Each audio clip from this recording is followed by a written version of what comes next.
all of you? Yes, ma'am. Right, so now let us start. So in a previous class, we discussed about what is power sharing, isn't it? And in power sharing, we discussed that I gave you example of two countries, that is Sri Lanka and Belgium. What was the difference between the two countries? In Belgium, power sharing was practiced, isn't it? There was conflict on the basis of language. And what was the conflict? The conflict was that French speaking people, though they were in minority, they were getting more importance. They were getting of benefit of economic development more than Dutch speaking. But French speaking were in minority. This was the reason for conflict. The Dutch speaking people were dissatisfied, and due to this dissatisfaction, the Cold War started. And as I've taught you in the previous video, government of Belgium was too wise.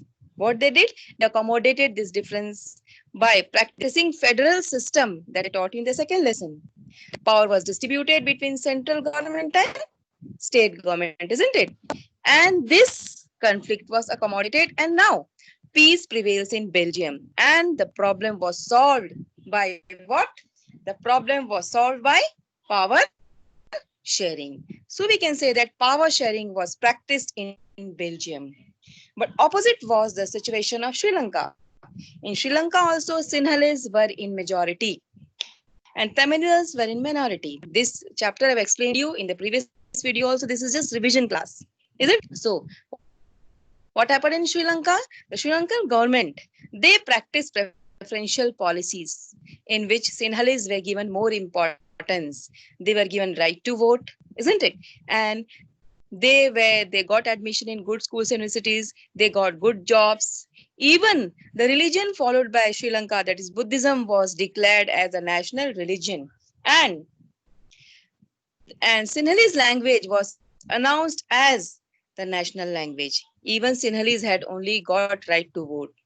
Due to this, the Tamilians were dissatisfied, and in their dissatisfaction, they demanded a separate state. They said that if you are not giving us preference, give a separate state in Sri Lanka. It was known as Tamil Ilam, isn't it? But Sri Lanka's government did not accept this demand. And due to this, a civil war started in Sri Lanka. And in this civil war, both Sinhalese and Tamilians were killed. And this civil war started because power sharing was not practiced, isn't it?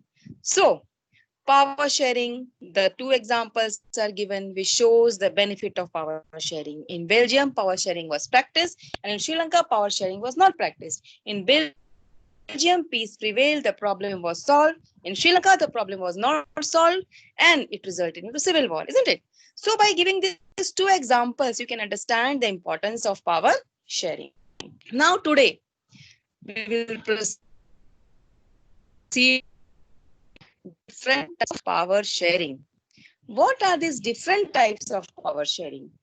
We have discussed in a class. I've already given you the video in the starting of the session. Power sharing, you can watch it again. But this is just revision video. So we will discuss once again in short. What are the different forms of power sharing? Isn't it? The different forms of power sharing are vertical power sharing, horizontal power sharing, power sharing which is done to different social groups, power sharing which is done by political parties and pressure group.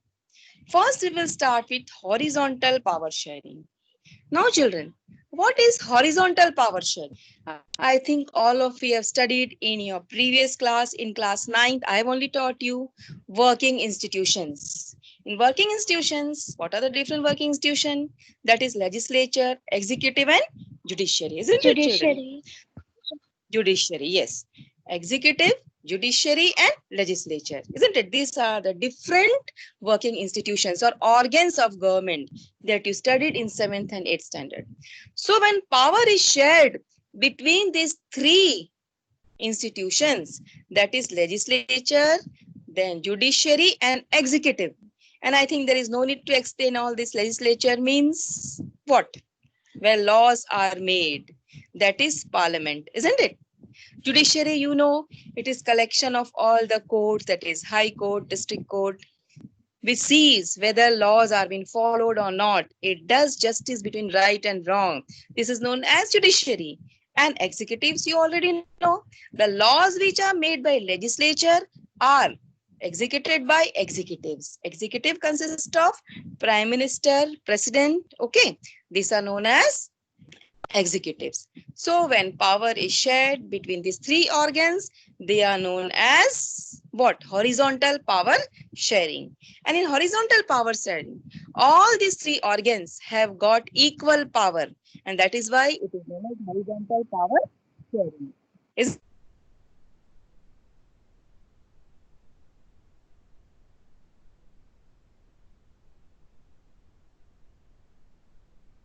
power sharing. So this is very clear. And all these three organs have got the equal power. And one more thing I taught you in this, that is check and balance system. In horizontal power sharing, check and balance system means all these three organs check each other. Judiciary checks whether legislature is working in a proper way or not. Legislature checks whether judiciary is functioning properly or not. And then executive is also checked by the legislature. That means all these three organs put control on each other. Children, I had given you example while teaching in my video that our past Prime Minister Narasimha Rao, Mrs. Indira Gandhi, they had to go in court to give their explanation, isn't it? In judiciary, the judges and the lawyers, the judges of our country, impeachment motion, it is taken in Parliament, isn't it? And legislatures, where laws are made, you know that these laws can be controlled by judiciary. I think I only taught you Mandal Commission in class 9th where judiciary interfered and once again this law was passed. So this is known as what? Check and balance system. So check and balance system means all these three organs check each other. But we see that in horizontal power sharing, executive, legislature and judiciary, they have got equal power. So this is known as what? Horizontal power sharing. Now, after horizontal power sharing, next is vertical power sharing. In vertical power sharing, what happens? In vertical power sharing, power is shared between central government, state government, and various other constituent units like local self-government. And this thing I've already taught you in chapter 2, that is federalism. So when power is shared between central and state, and you know that in this, central government is more powerful than state government, at least in case of India. Center is having more power than state. Whenever some situations occur at the time of emergency, state government can be dismissed by central government. And you know very well that in our country, some of the union territories which are lesser, which are smaller than state and they have less population, they're controlled by central government. So in vertical power sharing, power is divided between the various units, that is central government, state government, and local self-government. This is known as what? Vertical power sharing. So we have discussed horizontal power sharing, vertical power sharing, and the next is power sharing which is done between different social groups. See, in our country, we can say that power is divided between the different social groups. Like you see that in our country, Shulka, Shul tribes and OBCs, they are being given reservations, isn't it? Why they are being given reservation? Because in past history, you see that the people who are belonging to backward caste, Shulka, Shul tribes, they were exploited. And they were not given equal power. They were not able to contest election. So a constitution maker decided that let us do something so that they can also get the power. So they reserved certain seats in the parliament, isn't it? So that they can contest election and they can get power in the country, in making laws of the country. And that's why you know that I've taught you in class 9 that Shilka Shishil tribes, they are been given reservation and power is given to them also. We can also take example of Muslims. We can also take example of minorities. In our country, some special preferences are being given to minorities like Muslims and Christians. We can also take example of women. In our country, women reservation is been given at panchayat levels. So different social groups and different communities, they are also being given special power. So here power is shared by different social groups. And the last is when power is shared by political parties and pressure groups. First, try to understand difference between political party and pressure group. Political parties are those parties, those who contest election to get power and to serve the nation. I will teach you in detail what is political party in a separate chapter in political science in second term. And what are pressure group? Pressure groups are those groups, those who don't contest election, but they put pressure from outside to the ruling party to change their policies. For example, while teaching you the chapter in the video, I gave you example of Anna Hazare and different groups which are like social workers. They form a group, they mobilize people, they get mass support, and with support of mass, they put pressure on the ruling party to change their policies. The best example is Anna Hazare, Medha Patkar, different people who, Medha Patkar, she fought against the Narmada Bachao Andolan, where the dam was built. Then Anna Hazare, he fought against corruption, Lokpal bill, you know very well. They are no ministers, they are not in power, but then also due to their pressure, government had to change their policies. So these are the pressure groups. So directly or indirectly, pressure groups also participate. They also have power sharing. In political party, you know very well, a different prime minister, chief minister, they belong to different political parties and they also share power, isn't it? So children, these are the different forms of power sharing. In exam, the question can two types of question. Differentiate between horizontal and vertical power sharing. In that, you have to explain whatever I've explained you now. You see in the previous video also, you have to explain with help of example. A question can also come that, what is check and balance system? It can come. So that also I've already explained you what is check and balance system.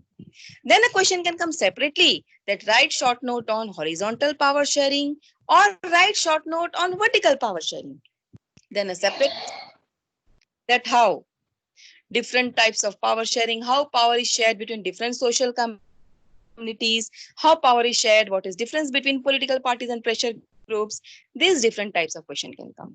So we have completed the revision of the chapter. Now once again, I will conclude the chapter that whatever we have studied. In the starting of the chapter, we have studied what is power sharing. Then we have studied why power sharing is desirable. In that, we studied moral and prudential reasons of power sharing. Moral, I had already explained you that in moral reason, power sharing is the spirit of democracy. Power sharing and democracy can never be separated with each other. And prudential reason means practical reason. Due to power sharing, conflict does not arise, isn't it? People don't fight with each other. There is no conflict. There is no differences among people of the country. Due to what? This is the prudential reason of power sharing. Then we discussed the different example of Belgium and Sri Lanka. We discussed about community government.